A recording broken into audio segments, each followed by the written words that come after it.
Francesc Peris Rois de Medina va despertar exactament al mateix lloc on s'havia quedat, al peu del camí que puja al Pla d'Alcalà per la senda de la Foradà. Tremolava de fred i tenia la capa xupada de rosada. Seria al migdia i el sol començava a escalfar. Va recollir la seva motxilla, observant que havia menjat pa i botifarra, encara que no recordava com ni quan. Estava marejat i desorientat, però era cabut i mai donava marxa enrere.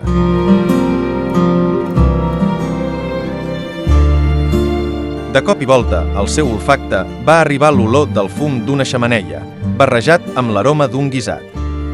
Però no estava en el poblat abandonat? Va pensar confós. Seguint el rastre olfactiu, arribà a una gran casa que devia haver ocupat un lloc preeminent en l'antiga plaça del poble, ara tot envaïda per les males herbes. Efectivament, el fum eixia d'aquella xemeneia. El jove, temorós però decidit, colpejà la porta amb els artells de la mà. Qui és? Qui s'atreveix a molestar-me a aquestes deshores? Va respondre una veu greu, amb to amenaçador, procedent de l'interior de la casa. Em dic Francesc Peris i vinc de peu. A mi, no em molestis. Marxa't d'aquí. No ets benvingut. Es notava que l'home de l'habitatge no coneixia quan cabut era el jove qui, sense immutar-se i adoptant les millors maneres en els que havia estat educat, li va respondre: Senyor, sóc un jove que busca coneixements. Vostè no ha de témer res de mi. Donem allotjament aquesta nit i jo li pagaré per la seua amabilitat i els seus serveis.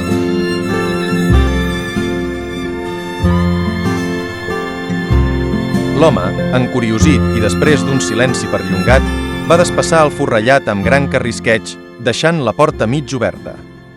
Per l'obertura s'escapava una llum ataronjada. L'olor era de carn guisada, diria que corder amb verdures assaonades amb espècies com el clau, la canyella i el pebre negre.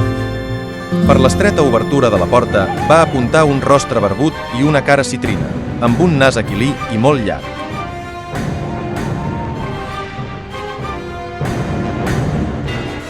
Redeu quines voltes pega el munt. El pobre Francesc acabava d'entrar a la casa del bruixot de l'Islam Sants i Bons. Que no sabeu qui és aquest mag? És un cristià renegat que, fa anys, s'involucrà en un conflicte entre dos geperuts, un dels quals era l'envejós d'Alcalà, on intervingueren les malvades bruixes de l'Islam.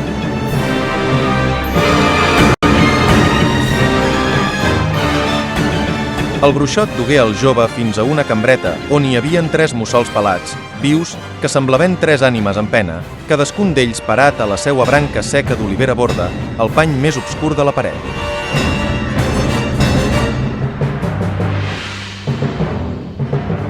En l'altre, penjant de petites estaques, apareixien serps dissecades, gripaus en moixama i una botja fematera plena de mosques mortes, i enmig de l'estança, una tauleta rodona amb 2 cadires de cuina. Francesc observava amb ulls rodons la cambra i l'aspecte de l'endeví, vestit amb un barnús a ratlles i caputxa. El jove es va sorprendre de trobar-se amb un moro, doncs pensava que tots havien estat embarcats en Dénia, rumb a Àfrica, després de la derrota de l'Aguà.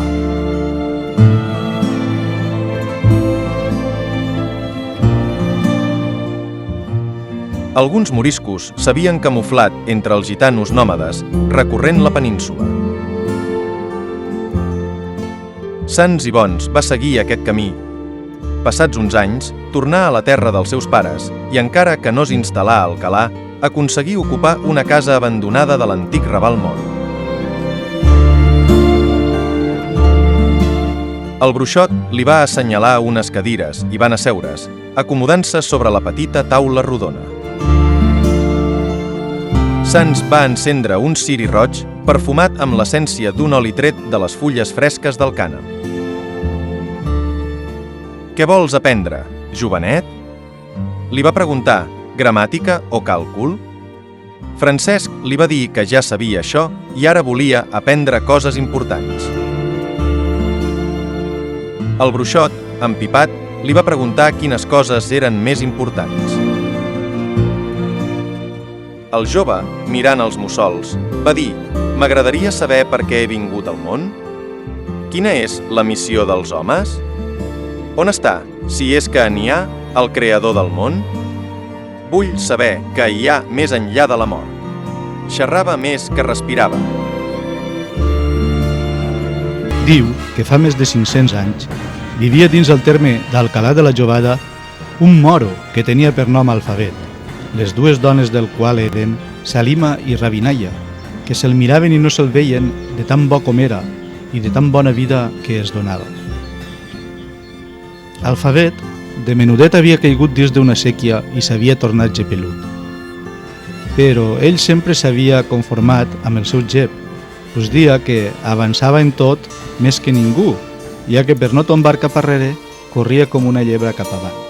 Tot el contrari de la cosa que li passava a l'altre esguerrat del poble, Abdalmaduix, que era gros i revingut i pitjor encara patia de l'enveja. Els dos gepeluts vivien al Raval Moro, propet del poble cristià, i els dos tenien una horteta al costat del riu. Però Abdalmaduix envejava la figura d'Alfabet. Les dues dones, pues ell sols en tenia una, i la seva horteta, que sempre estava regadeta, a pesar de la sequia.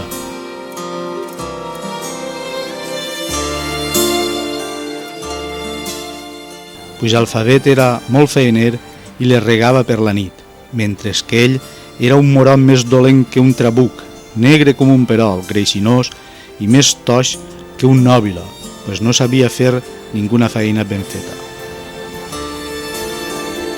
Abdalmaduix, mort d'enveja, una nit d'aquell estiu que contem, va a casa del bruixot Sans i Bons, que és un cristià renegat i de pocs escrúpols. Toc, toc, toc, troca a la porta.